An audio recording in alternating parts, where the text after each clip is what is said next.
যে কোনো সিম্পল সেন্টেন্সের মধ্যে ফর বিং ব্যবহার করে সেন্টেন্সটিকে আমরা খুব সহজেই বড় করতে পারি। আজ দ্বিতীয় দিন। গত ক্লাসে আমরা শিখেছি বিং দিয়ে কিভাবে সেন্টেন্স বড় করতে হয়। সো আজকের ক্লাসে ফর বিং এর সম্পূর্ণ ব্যবহার এবং ফর বিং ইউজ করে কিভাবে সেন্টেন্স বড় করা যায় তার সম্পূর্ণ ট্রিক্স অ্যান্ড টেকনিক আপনাদের সাথে শেয়ার করব। প্রথমেই বলে নিই ফর বিং এর অর্থ কী। ফর বিং এর অর্থ হলো হওয়ার জন্য। বি মানে হওয়া, ফর একটি প্রিপোজিশন, এর অর্থ জন্য। সো ফর বিং এর অর্থ দাঁড়ায় হওয়ার জন্য। সেন্টেন্সের মধ্যে আমরা যখন কোথাও হওয়ার জন্য দেখতে পাবো ঠিক তখনই ফর বিং ব্যবহার করব। প্রথমেই আমরা ছোট সেন্টেন্সে কিভাবে ফর বিং ব্যবহার করব দেখি। সফল হওয়ার জন্য, ফর বিং সাকসেস। সুস্থ হওয়ার জন্য, ফর বিং ওয়েল। সম্পদশালী হওয়ার জন্য, ফর বিং ওয়েলদি। অপমানিত হওয়ার জন্য, ফর বিং ইনসাল্টেড। সুশিক্ষিত হওয়ার জন্য, ফর বিং ওয়েল এডুকেটেড। ধনী হওয়ার জন্য, ফর বিং রিচ। এখন আমরা ফর বিং ইউজ করে বড় সেন্টেন্স তৈরি করব। প্রথম সেন্টেন্সটি আছে, জীবনে সফল হওয়ার জন্য আমি কঠোর পরিশ্রম করি। বাংলা কিন্তু অনেক সময় ইংরেজির অপোজিট হয়। সাধারণত ইংরেজিতে আমরা সাবজেক্টটা প্রথমে দিয়ে থাকি, কিন্তু বাংলাতে ম্যাক্সিমাম টাইম সাবজেক্টটাকে সেন্টেন্সের শেষে দেখা যায়।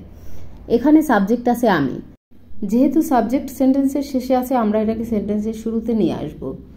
আই, এরপরে ভার্ব বসাবো work hard. I work hard, আমি কঠোর পরিশ্রম করি। এখন লিখব ফর বিং, হওয়ার জন্য।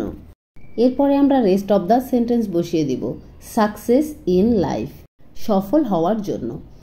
তাহলে মূল সেন্টেন্সটা দাঁড়ায় I work hard for being success in life.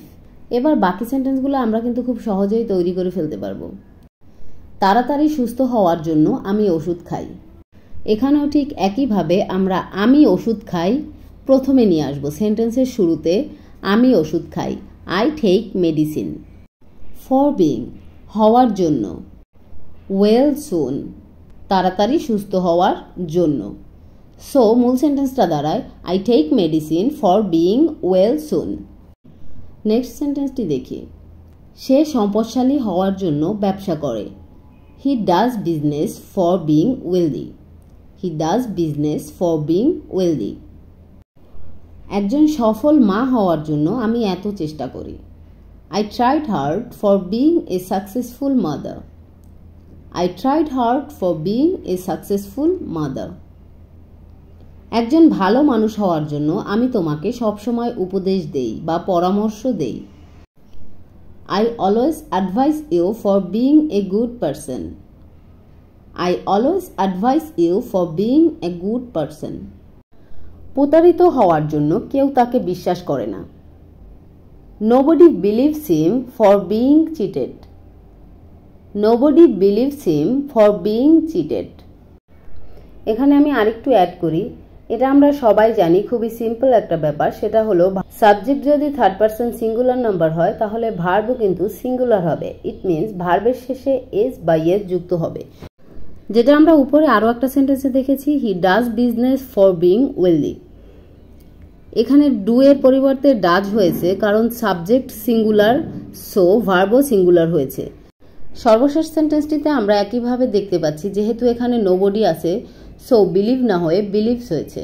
Sentence তৈরি করার সময় এগুলো সিলি ব্যাপার অবশ্যই মাথায় রাখবেন এবং ইংরেজি সেন্টেন্স তৈরি করার জন্য কিছু সিম্পল সেন্টেন্স স্ট্রাকচার এবং গ্রামাটিক্যাল কিছু বিষয় নলেজে রাখতে পারেন, তাহলে সেন্টেন্স তৈরিতে আপনাকে অত বেশি ইমপ্রেসড হতে হবে না। আর এই ক্লাসগুলো আপনাদের কাছে কতটা এফেক্টিভ সেটা আমাকে অবশ্যই কমেন্টে জানাবেন, তাহলে আমি আরও বেশি ইন্সপায়ার হব এবং আপনাদের সাথে আরও বেশি ভালো ভিডিও শেয়ার করার চেষ্টা করব। Thanks for watching this video.